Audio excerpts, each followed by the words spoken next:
Thank you, Greg. We light this candle for our love.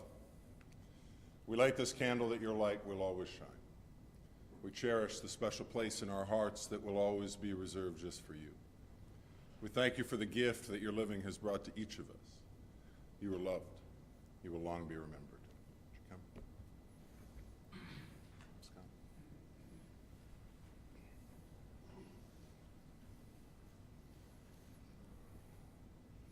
Who's the brave one? I'm going to push it down and pull it at the same time. There you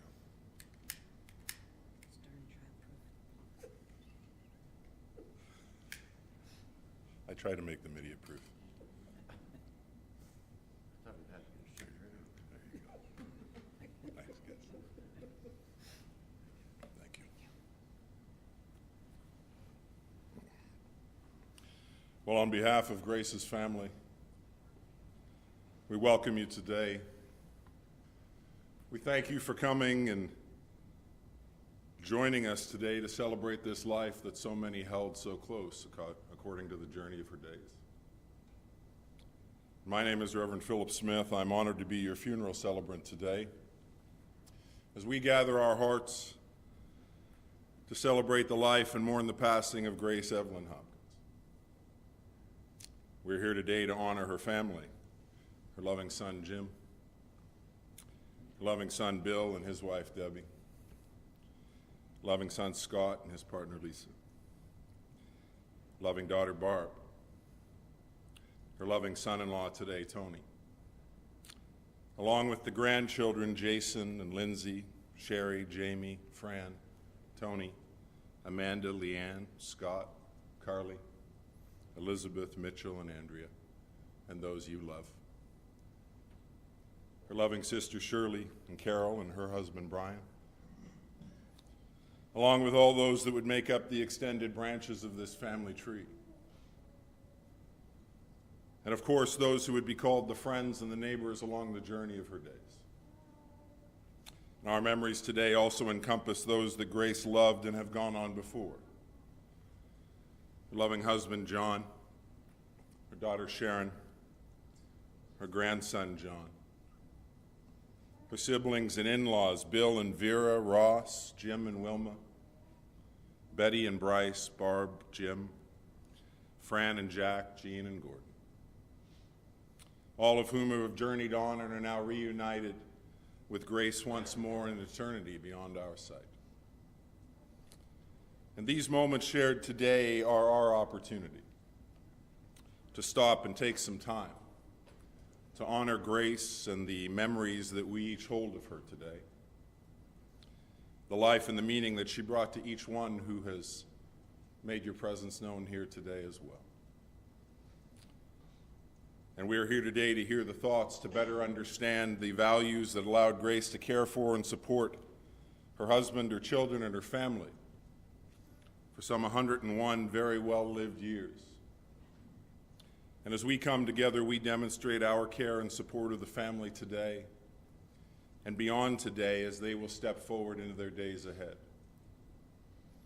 Today we focus on those things that made Grace so very special in our lives as we take this time to embrace those memories with joy and with peace as we remember this gentle, caring, and loving woman. Several of the voices that knew the love of Grace throughout the journey of her days are going to come and share their thoughts of her with us here today. We'll hear first from her nephew, John, and then following John, we'll hear from Fran, her granddaughter.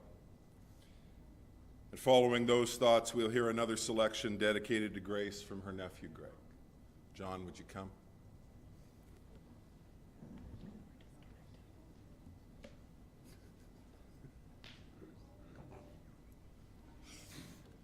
Just give me 1 second, John. It might work for me, it might not work for you. Perfect, thank you. Can you test that out for me, John? Okay. I think so. Seems like it's working.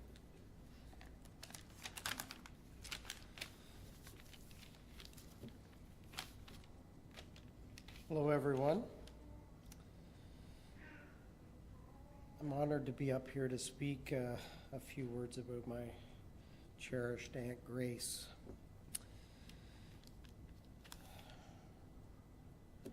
So, definition of the word grace is to have controlled, polite, and a pleasant way of behaving. Simple elegance, goodness, and generosity. You have the favor of God on your side. Well, God had the favor of Aunt Grace on his side too. I think all of those definitions really suit Grace Hopkins. Strong, caring, funny, beloved, matriarch, and irreplaceable are some of the words that come to mind when I think of Aunt Grace. Faith, strong faith, and family are two that encapsulate her spirit the best, I think. Her and I had a special connection. We didn't hit it off as well as you might think, though. When I was young, she was the lady that would corner me, pinching my cheeks and giving me kisses, trying to anyway, and I wasn't having any of it. Clawing my way out of there. Then all those years later, she would remind me of those times when I'd give her a long hug when I saw her. It was kind of our inside joke. She had a great sense of humor and a really contagious laugh. Another favorite story she often told me was when my mother was born. Apparently, Grandpa Lynn would send the kids out of the house when Grandma Lynn was in labor delivering the kids. 10 of them, to be exact. When she delivered my mother, Grandpa Frank asked a 12-year-old Grace to help him wash Mary and Francis for the first time. She always described how excited she was on that day in 1933. It resonated with her, and she took on that matriarch role quite early, it seemed. She gave me comfort when I lost my mother, and she gave me a mothering presence throughout my life. If I needed her, she was always there for me and my family. She's beloved by my girls, Melissa, Shay, and Grace, Leanna and Jen. The name Grace lives on in our family, and I named her after great Aunt Grace. Conversations with her were always really meaningful to me. She was the Lynn family encyclopedia. She held on to that dazzling memory for a long, long time in her life. Remarkable, really. In this world for 101 years. To see the transition of the world over a century, truly amazing. She overcame a lot of things in her 101 years. Scarlet fever as a child, and cancer, and COVID 3-4 times, depends who you ask. Really remarkable and tough as nails. She embodied the attitude of just getting on with it, and that strength and determination was evident in every aspect of her life. She was dedicated to her family. Those who knew her knew how much she loved her family, and she was always so proud of all of them. She was the matriarch of our family. She was highly regarded by her whole community and she will be missed dearly. I take comfort in knowing that she was ready to go to heaven. We spoke about that many times. So with that, I want to celebrate Grace's long life today and thank her for her support, guidance, understanding, encouragement, and her love.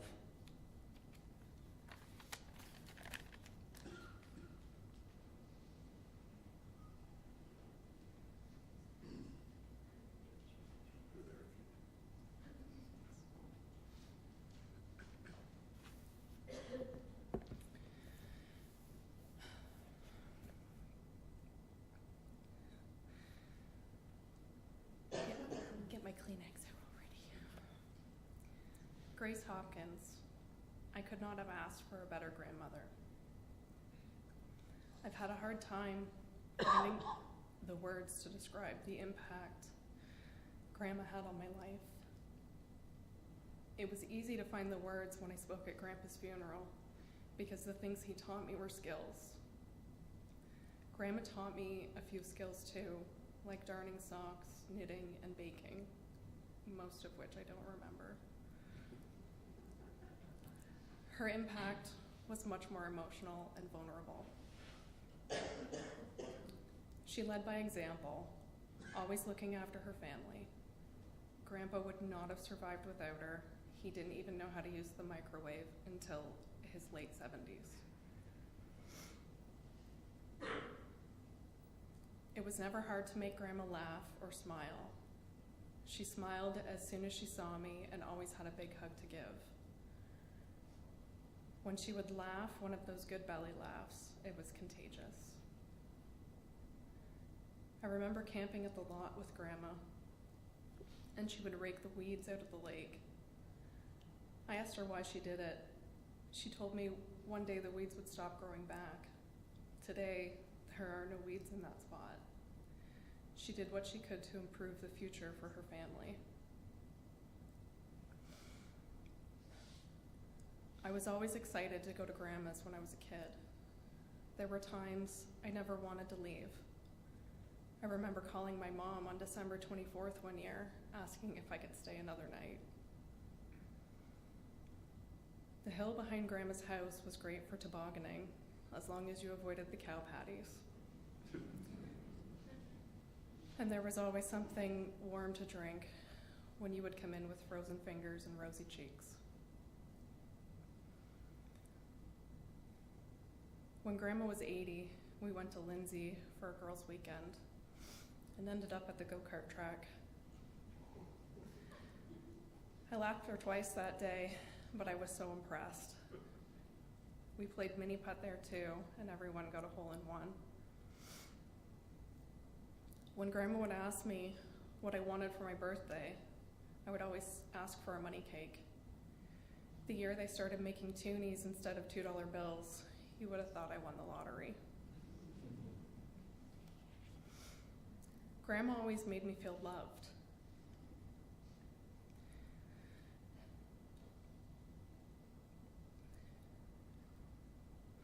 She was a true caregiver with a kind and loving soul. She was grateful for the simple things in life. I was grateful to be one of her essential caregivers through COVID and to spend her last days with her, ensuring she was comfortable and holding her hand.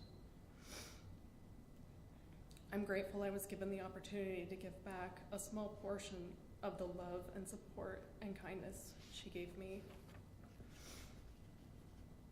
Watching her and the way she lived her life taught me patience, empathy, strength, grit, gratitude, integrity, love, respect, and the list goes on.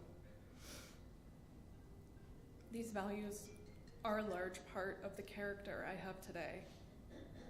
I'm never gonna feel like she is gone because she's part of who I am today. I may not be able to hug her, hear her laugh, or eat another one of those chocolate cakes, but she will always be with me in my heart and my soul.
Thank you so much, Greg.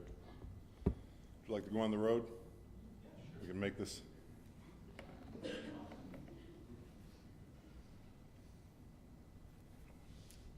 writer of the Ecclesiastes in chapter 3, verses 1 to 4 says this: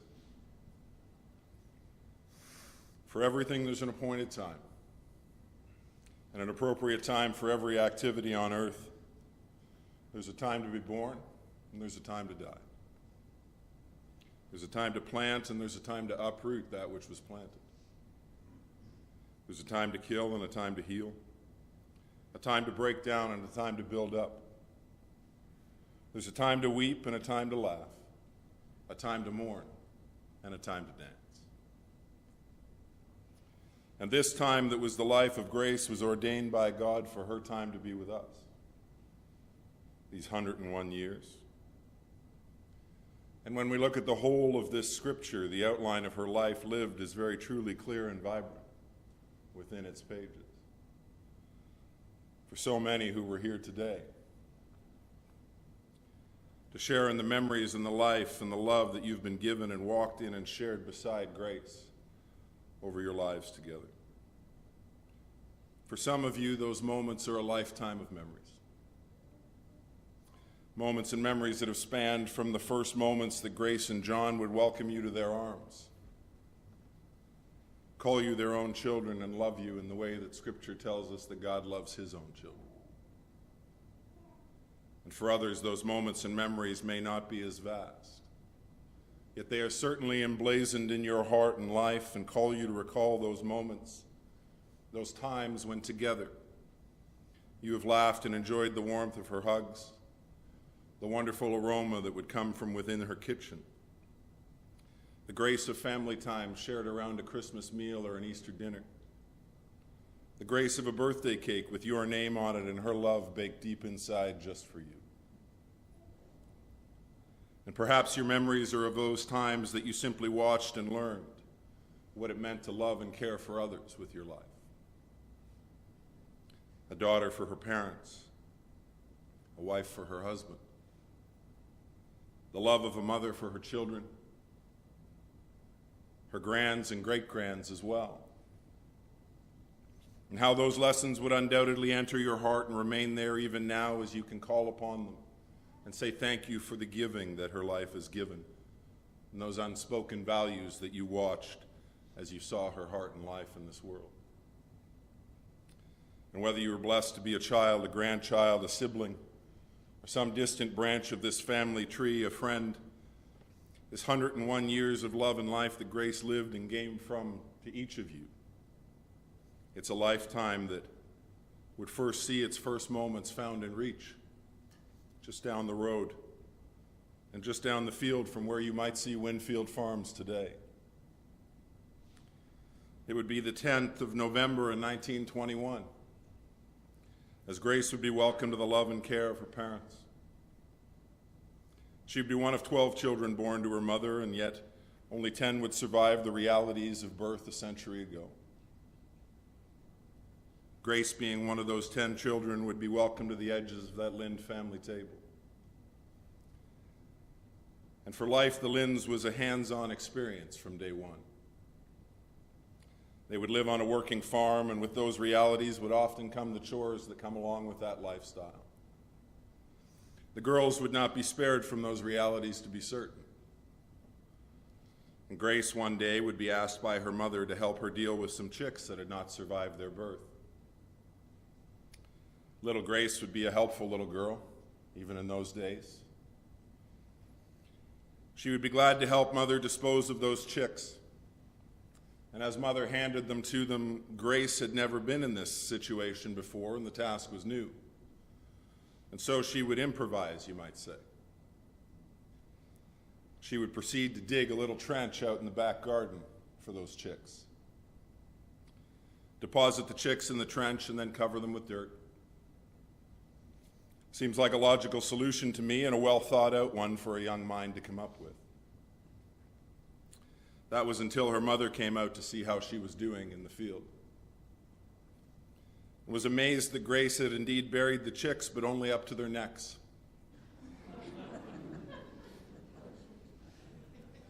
And each of those little heads stood proud above that land like some morbid crop.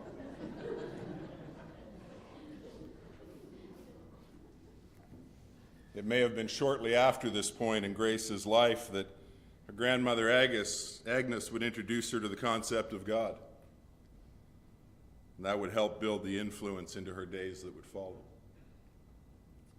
The years of her education would see her trudge the mile each way to Chalk Lake Road, rain or shine, sleet or snow. The train from the Lindholm to school would never be stopped. And Grace would complete her studies, and at grade 8 would write her provincial exams and pass her entrance exam that would allow her to move further into education had that been the choice. But for Grace, those would not be her goals. Instead, she would head off into the working world. And over the years of her work life, she would be a housekeeper for the owners of H.H. Good and Myrtle Station, the Wilkins clan. She would take work at the orchard for Roy at Green Gray Orchards. And as the season would begin, he would ask Grace to prune the apple trees for the season ahead. Now, Grace would have the advantage of a mother that had expanded her knowledge through formal education and agriculture over her years. And when Grace would let her know what Roy was asking her to do in the days to follow, she would give her some advice around pruning those trees well. And Grace would take those words to heart as she would become a 5'4" pruning machine. Thankfully, apple trees are not that tall. And when Roy would return and see the effort of her hands at the end of her day, he was a bit concerned that she had butchered his trees on this lovely afternoon, and would proceed to let his displeasure be known in that moment to young Grace. And when the end of that season would come, Roy would have one of the best crops that he could ever remember. He would also be sure to apologize to Grace as well. No doubt Grace would wear that apology as a badge of honor for quite some time in her young life. Her pruning skills would work so well for the apple orchard that she would also prune Christmas trees along her journey. And she would spend many, many apple harvests picking bushel after bushel of Christmas presents for those little lives that she loved and cared for so very much. She would also work as the caretaker for the church in Ashburn. She would be there as faithful as the church bell. Grace would be there each and every Sunday morning at 6:30 a.m. to ensure that everything was in ideal shape for the services of the day and to welcome the worshipers who called it home. And Grace would actually be the one to alert the powers to be when that church was caught on fire in '67. And like so many who would see it as their faith home, Grace would be devastated by the significance of that loss in those days. And while Grace would never mind the work of her hands itself would never be the driver behind her willingness to take on the extra effort throughout so many of her years. And all the motivation for the work, well, that would come from her desire to help others. In those early years, it would be to help her family as they would survive. I have no doubt that some of those goals would be personal, perhaps a little bit of a wardrobe update, etc. And as she and John would find each other in this life, they would create a life and a love shared, and those motivations would begin to change once again. I think the majority of the motivation for Grace in her life would come from her desire to see her own littles and their littles enjoy the moments that they would remember for a lifetime. Whether it was that Betsy McCall doll that you had your eye on for your birthday, or the Dick Tracy Siren Squad car that you hoped Santa would shove in your stocking. For Grace, the lives that she and John would welcome to their Hopkins limb of the family tree, they would bring her the joy of sharing her love and care with them from their first days to her last. And I asked the kids to tell me what Grace was like as a mother. They told me she was wonderful. That she was a great person and one that showed her love in the big and small ways that they still recall to this day. whether it was having their clothes warmed and ready for them sitting by the oven door, for them to slip into in those early mornings before they would head off to school, or the care that she would take as she set the bath on the kitchen floor, that giant galvanized pot. The water would be boiled to perfection, and each of their little bodies scrubbed to within an inch of their little lives, and the water never changed once. I have no doubt Barb would always go first.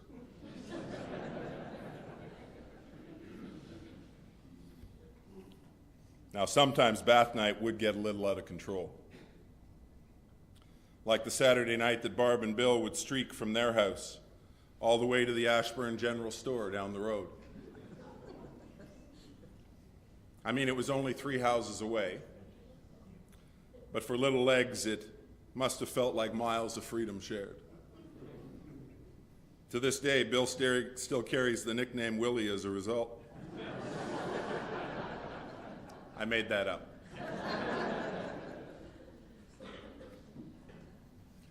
And like most born in and around the years that we all know as the Depression, Grace could take very little and make it into something that would satisfy all the hungry mouths around the table's edge. One of the kids' favorites would be her tomato dumplings, which was basically a biscuit dumpling soaked in the thickened tomato broth that she would make, or as I would call them, vegetarian meatballs. And yet her ability to create wonderful potato bread and buns, they would all make her very popular around the table, to be certain. Her skills would not stop in the kitchen, though. She would learn to sew and would make most of the girls' dresses as they would grow, along with a great many of the costumes for the very church concerts that would appear at the church every year. And one of her superpowers would be taking something that had had a life and creating a new life and purpose with it. Whether it was making adult costumes into kids' costumes year after year, or turning John's collars so that after they were worn, she could make them look new again without having to replace the shirt. And she would take up the skills of knitting and darning so that each of those warm little bums and those heated pants would have warm feet in those socks made by love with her. And if they ever got a hole, well, darn it, Grace. And she would. And well, the day-to-day life would be something that she would master. The moments that would see family come together over a holiday or a birthday, or just simply because it was time to find joy together again. Those moments would bring out the best in Grace.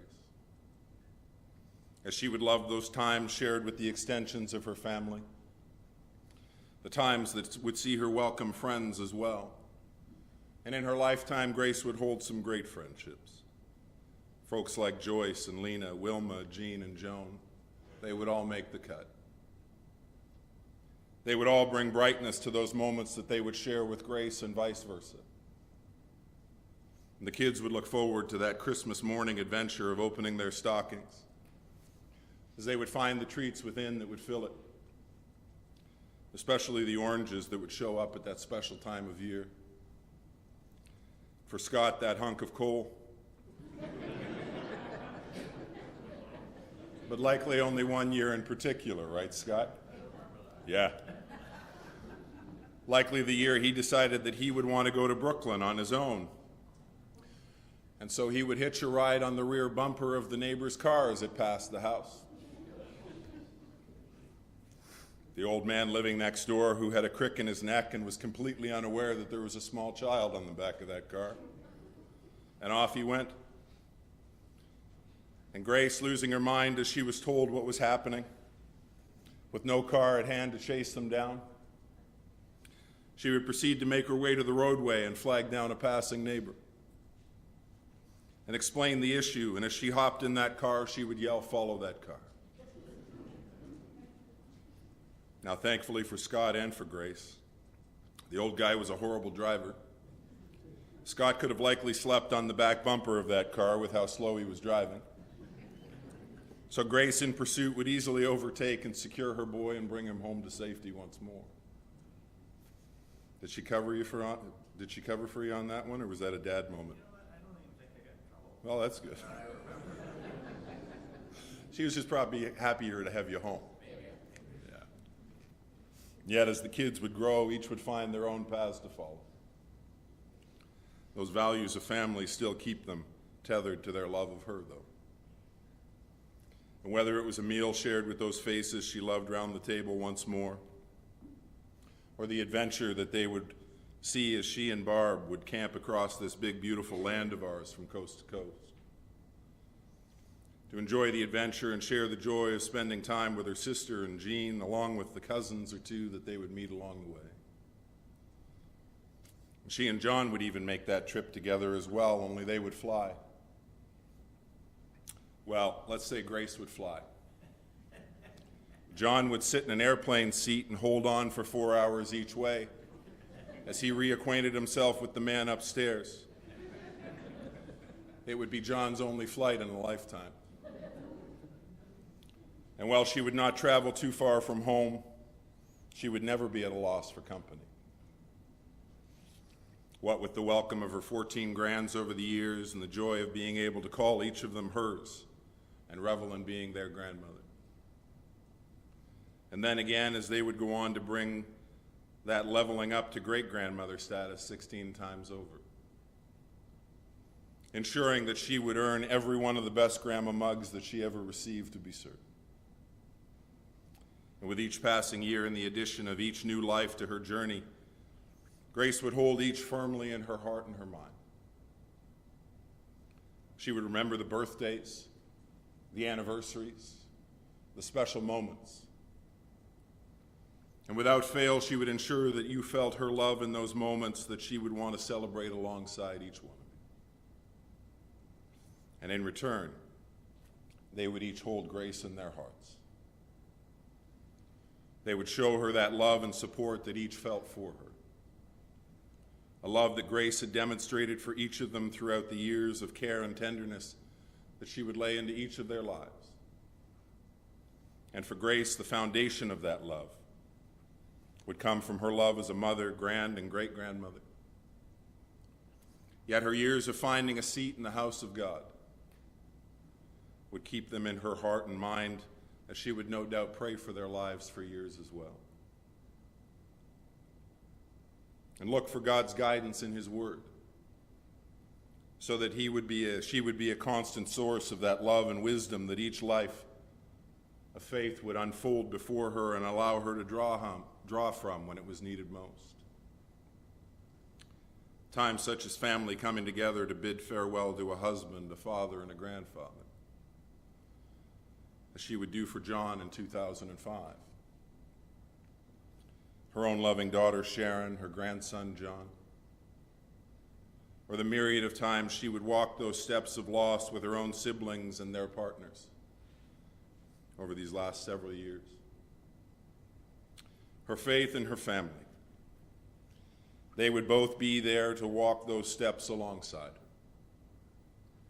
and would help her to find new paths as each journey would be faced.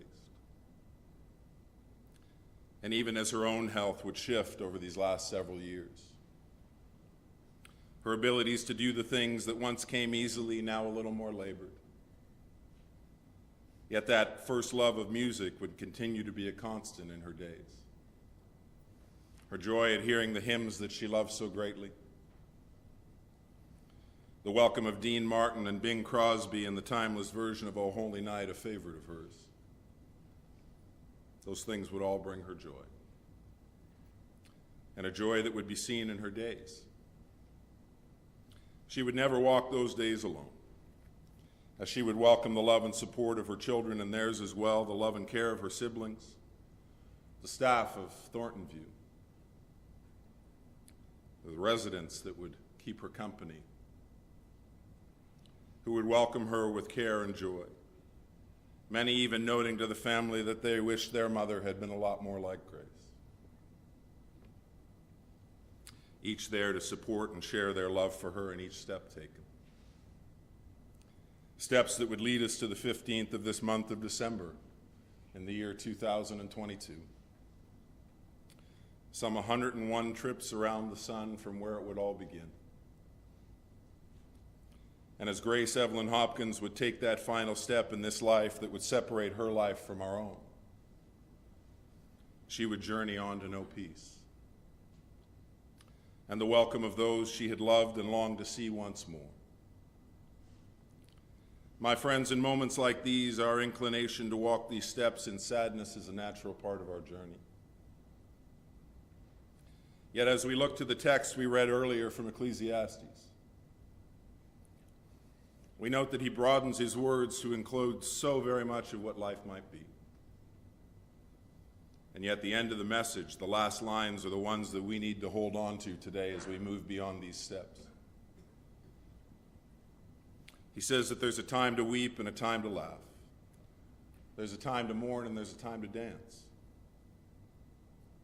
The writer does never leave us with the thought that grief is not to be a part of our lives or should not be a welcomed part of our experience.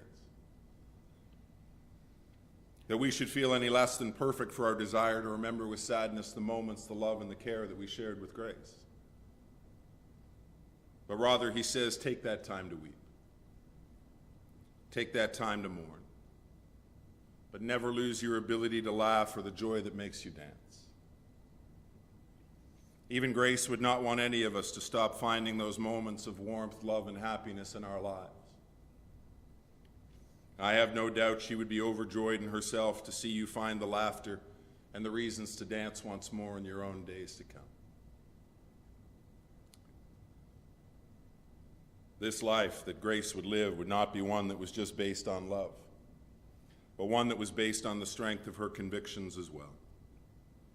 And they would hold her firm until her final moments with us just days ago now, when she would make that journey from this plane to the promised welcome of heaven to those who believe. There's honesty in our sorrow today. The loss of those we love is something that we must each walk with and deal with in our own time, in our own ways. For everything, there's an appointed time. A time to be born and a time to die. And for Grace, her belief would see her continually put her faith in the one that had appointed her time just days ago now. And yet it would be a time that would bring her relief from any of the pain that her body had carried and endured over these last few years of her journey. A time that would bring Grace clarity of thought again and the release from any physical limitations that she might have had. And a time where she would be reunited with those who shared her love, as she is now made completely whole with each of them again. For those of us who remain, Grace and her love and value in our lives will still be felt over the course of your days for as long as memories last. I rely on this simple quote a lot: to live in hearts that love is not to die. And as we hold Grace there in our hearts and minds, she can live on fresh and vibrant in your minds for days to come. Yet for those of us present witness to this wonderful life of Grace, we must also be present for the family in the days that will follow as well. When your thoughts drift to her, perhaps you'll reach out to let them know that your thoughts are with theirs in this significant loss, that you would continue to be a source of comfort and care for them, and let them know that this loss is remembered. Will you join me as we pray today? Our Father, who art in heaven, hallowed be thy name. Thy kingdom come, thy will be done on earth as it is in heaven. Give us this day our daily bread. Forgive us our trespasses as we forgive those who trespass against us. And let us not be led into temptation, but deliver us from evil. For thine is the kingdom, the power, and the glory, forever and ever. Amen. As we prepare to take our leave of the chapel today, in just a moment, we'll be ushering Grace to the waiting funeral coach. And then following those moments, we will make our way back to the reception areas in the back of the building. Feel free to make yourselves comfortable in all of the reception areas back there today, as you take that time to continually share your moments and memories of Grace with those who loved her most. But as we do prepare to leave today, I'd like to share with you a final reading and another beautiful piece of music from Greg, both dedicated and loved to grace today. The poet Albert Kennedy Rousseau penned these words: "Should you go first and we remain to walk this road alone, we'll live in memory's garden, dear, with happy days we've known. In spring we'll wait for roses red when faded the lilacs blue. In early fall, when brown leaves fall, we'll catch a glimpse of you. Should you go first and we remain for battle to be fought, each thing you've touched along the way will be a hallowed spot. We'll hear your voice, we'll see your smile, though blindly we may grope, but the memory of your helping hand will buoy us on with hope. Should you go first and we remain, one thing we'll have you do: walk slowly down that long, long path, that we might follow you. We'll want to know each step you take, for we may take the same. But someday, down that lonely road, you'll hear us call your name.